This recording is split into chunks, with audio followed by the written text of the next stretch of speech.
Quero fazer um repasse aqui e explicar para vocês nessa aula número 2 que o nosso objetivo ele é fazer você e eu ganharmos dinheiro, né? E não é com Bitcoin necessariamente, né? É com a estrutura do Bitcoin.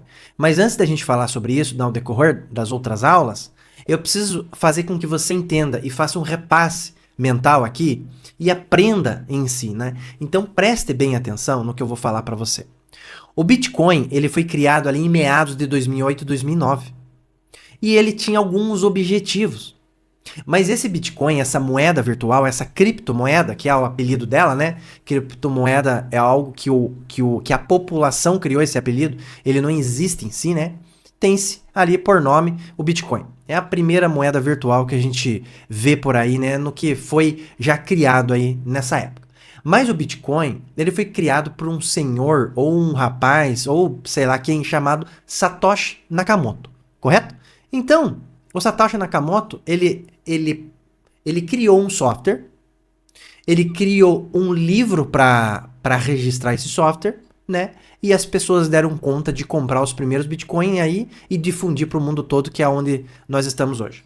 Só que eu quero que você entenda o seguinte, o Bitcoin, ele não custava deixa eu dar uma olhada aqui na data de hoje, ele não custava 63 mil dólares um Bitcoin, ele custava alguns centavos de dólar. E que pena a gente não ter uma bola de cristal e não voltar lá para trás e não comprar 1 milhão de Bitcoin, né? Já que custava 1 centavo de dólar. Então, você já imaginou em 2008, 2009? Aquela pessoa que ela acreditou no projeto e ela disse assim, não, eu vou comprar isso aqui, né?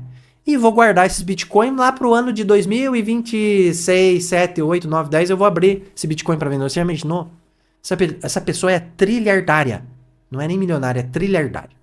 Fechado? Então, ali por 2008, tá, eles criaram ali os primeiros Bitcoins ali através de Satoshi Nakamoto. Só que tem uma curiosidade, que é uma curiosidade de uma maneira geral aí dentro da bolha do Bitcoin, é que o Satoshi Nakamoto, ele não existe. As pessoas atribuíram a criação sobre ele, mas ele nunca apareceu. Né? Então é muito estranho. E às vezes eu me pego perguntando assim, poxa, será que o Satoshi Nakamoto é algum governo? Será que é um hacker ligado a alguma entidade governamental ou até mesmo uma empresa física? Então fica aí a questão e a gente vai até falar sobre isso, né?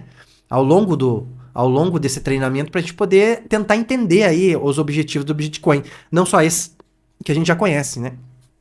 O pessoal também até espiritualiza isso, né, como a moeda do anticristo. Eu até não discordo muito sobre isso, mas a gente precisa colocar os pés no chão, né, e falar do que é físico, né, e das oportunidades que a gente tem pela frente para juntos nós construirmos e passarmos por essa melhor oportunidade da nossa nova geração. Se a primeira geração que comprou Bitcoin lá atrás ganhou muito dinheiro, agora você não vai acreditar. Dentro desse projeto que eu tenho para você, talvez seja a segunda e melhor oportunidade do que a primeira, correto? Vai existir uma onda aí e a gente vai entender juntos, vamos passar por isso e entender juntos aqui nesse treinamento. Então, como eu falei para vocês ali na aula anterior, 2008, Satoshi Nakamoto, ele publica o primeiro white paper, né? Vamos dizer assim, ele escreve ali o software em si do Bitcoin, né? Como que o Bitcoin ele vai ser realizado, como que ele vai ser, e ali começou, né? Só que a gente aprendeu também que Satoshi Nakamoto, ele nunca veio a público, né? E se ele é uma pessoa, ou é um governo, ou sei lá o quê. Beleza? Então, no início de 2009, né, a rede Bitcoin foi criada, né? Depois que ele escreveu, foi criada, né? A primeira rede descentralizada do mundo. Ou, aí já começa a entrar coisas na nossa cabeça. O que é rede descentralizada? A gente vai ter aulas mais profundas e densas sobre isso. Mas eu posso adiantar resumidamente para você. Imagine que todo banco central tem um livro, né? O ministério aqui nosso da moeda tem um livro. Vamos supor que esse livro, ele é físico, ele é um papel. Então, quando o César transfere pro João, nesse livro físico alguém anota. Obviamente que é digital. Estou fazendo num contexto aqui diferente para você. Ele anota César, no dia 1º de janeiro, enviou R$10 para João. Tá? Consta R$10 para o João. Então, o governo ele sabe exatamente quanto que a gente transferiu, né? A Casa da Moeda ali, quem tem, né, o domínio sobre esse livro, né? Que hoje nós sabemos que ele é um livro digital, no início ele era um livro físico, né? Lá nos primórdios aí do mundo, né? Um livro físico. Hoje, o que é uma rede descentralizada? O Bitcoin, ele não tem como nenhum governo acessá-lo, a rede. Porque não existe nome de quem recebeu e nem de quem enviou. Só existe o quê? Chaves numéricas.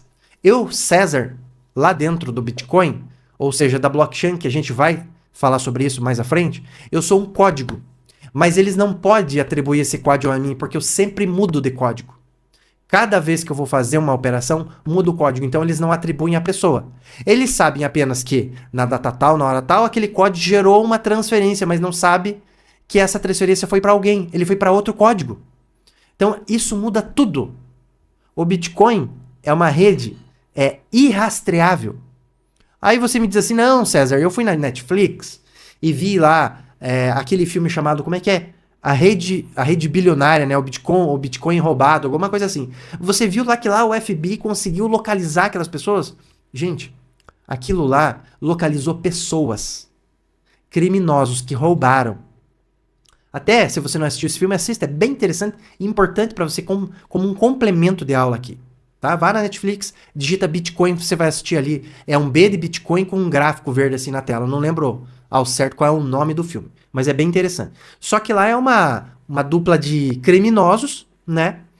Que resolveu roubar o Bitcoin. Obviamente, o FBI... Ele tem dois interesses: descobrir quem são os criminosos através de redes de computadores, né? Através de hackers do bem, entre aspas, né?